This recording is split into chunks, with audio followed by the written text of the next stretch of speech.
This episode of the Infinite Thinking Machine is sponsored by Q, the K-12 High-Speed Network, and the San Francisco School of Digital Filmmaking. Woohoo! Hello, everyone, and welcome back. This is Mark Hammons with the ITM Live. I'm one of the co-chairs of the Q Communications Committee, and I have the pleasure of sitting here with Jill Pierce, who is an educator, world traveler, as well as a Reading Rainbow fan. And Jill comes from... Let's play a game. We'll have Jill talk, and you guys guess where she comes from. So, Jill, introduce yourself. Well, I'm with the school district, and I'm a STEM coordinator, district-wide STEM coordinator, and I'm not from California. You're right. She is from Tennessee. How'd you guys know? That's great. So, Jill works with an organization out there called TETA, Technology Educators... Tennessee Education Technology Association. There you go. You guys got it.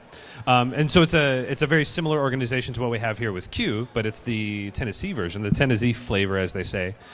So we were just chatting a little bit, and she's here kind of representing a little bit of Microsoft, doing some of the Microsoft sessions and leading that. Because tell us a little bit about your skill set in terms of what you're bringing from Tennessee out to the West Coast. Well, I was involved in the Microsoft Innovative Educator Program, and I became a master trainer. Mm-hmm. And so one of the things they do in the program is they identify educators that are in school districts that can go in and deliver things with OneNote and how it applies to the classroom. Mm-hmm. So in that capacity, I've been lucky to be able to go and do trainings and other sessions. I've been to Texas and New York and been to California a couple times, but to the different conferences to do sessions to show how we're doing it in our classrooms. So you're kind of like a professional conference goer, you'd say? Well, I wouldn't want to say that, but semi-pro, maybe? Semi-pro. Semi-pro. So going to a lot of different conferences, how does the Q, compare to some of these other conferences that you've been to? Q's been a great conference. I love the setup. Everybody's been great and very helpful. The session's been well attended. Everybody's very knowledgeable, and it's really good to see the diversity of all of us have our Kool-Aid of choice, but it's really good to see the diversity so you can have those really good conversations about how instructional technology works in the classroom. Yeah. So Q's conference has been great. That's great. And she just recently came back from a big Microsoft event that she was with Mike Lawrence at in Spain. So she came basically Spain to Tennessee for a couple days and then came over here. So it's not ideal traveling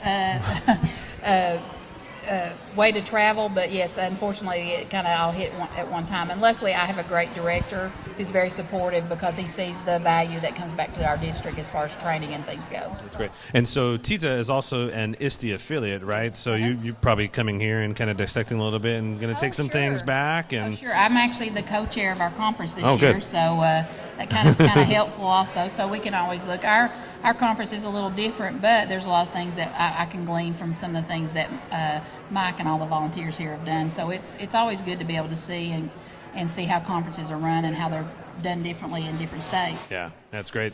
And Jill also, she was able to sit in on a brief question and answer session with LeVar Burton as they were kind of talking about the implementation of what they're going to be doing with Reading Rainbow coming. We can't share everything, although we didn't sign an NDA. No, we didn't. We did not sign an NDA, so that'll be interesting. Maybe we can talk about it.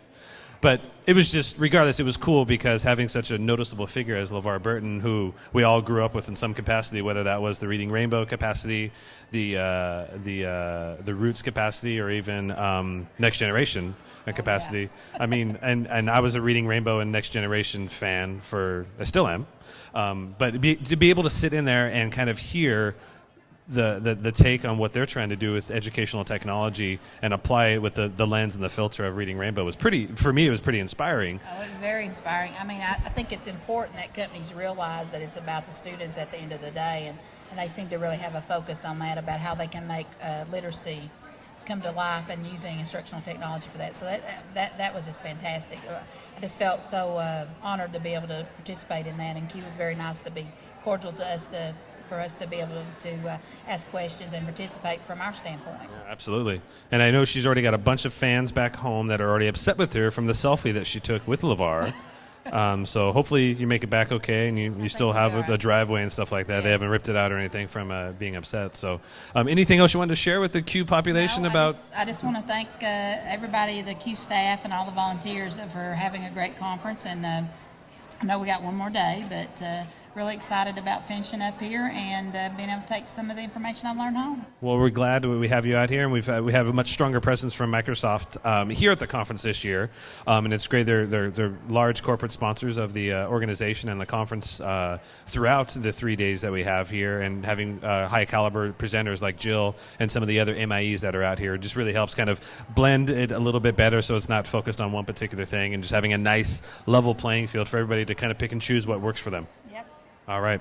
So I just want to thank you for taking the time to join us here today on the ITM Live. Now we have a little saying. Have you watched any of the ITM? The Infinite? I haven't got to, so I might be a little bit. Okay. Well, maybe on the plane on the way home. So we have a little saying at the end, and at the end of every one of the episodes, it talks about the infinite thinking machine, and that we are all the infinite thinking machine, as we saw in the preview today. So what you need to do is you need to look at the camera, and you need to say, "I am the infinite thinking machine." Okay. I am the infinite thinking machine. And she really is, because she's wearing the color. I mean, we do ITM as an orange color, orange and blue. Well, it's also a Tennessee color. That's all right. But orange is also Giants color, too, which is my favorite. So thank you so much. Again, my name is Mark Hammons with the Q Communications Committee and ITM Live, signing off. Looking for more great ideas? Check out infiniteThinking.org to catch all previous episodes, as well as links to everything featured in this show. And if you've got mad love for the ITM, be sure to subscribe to our YouTube channel and follow us on Twitter and Facebook. And remember, you are the infinite thinking machine. You are the infinite thinking machine.